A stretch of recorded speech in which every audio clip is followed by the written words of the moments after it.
I'm Larry Walther, and this is principlesofaccounting.com, Chapter 3.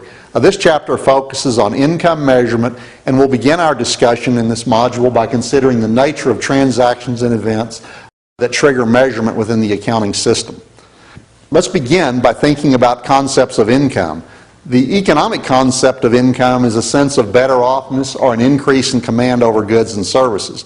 This might arise from delivering goods and services to customers, but it also can arise simply from good fortune by holding the right assets at the right time as they increase in value.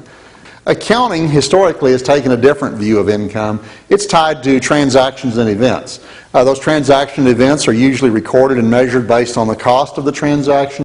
Income is thought of as revenues minus expenses by reference to those transactions and events that are recorded. Now, clearly there are many exceptions, and you will be learning about those exceptions as you progress in your study of accounting. Furthering our consideration of this, let's think about some definitions. First of all, revenues, a concept you're already familiar with, relates to the inflows or enhancements from delivery of goods and services attributable to ongoing or central operations of a business.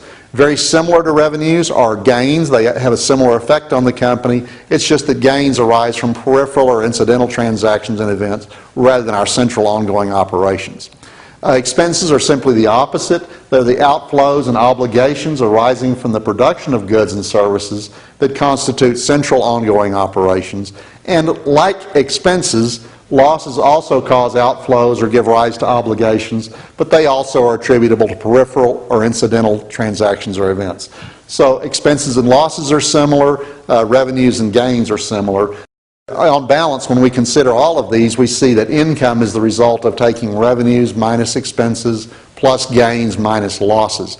Accounting income typically focuses on recording transactions and events that are exchange-based. There are some items, however, that are recorded even though there is not an identifiable exchange transaction, such as adjusting a particular asset to fair value, perhaps say if we have a loss due to a storm or something like that that diminishes the value of a facility, we would write that off even though there's not a particular exchange-based transaction.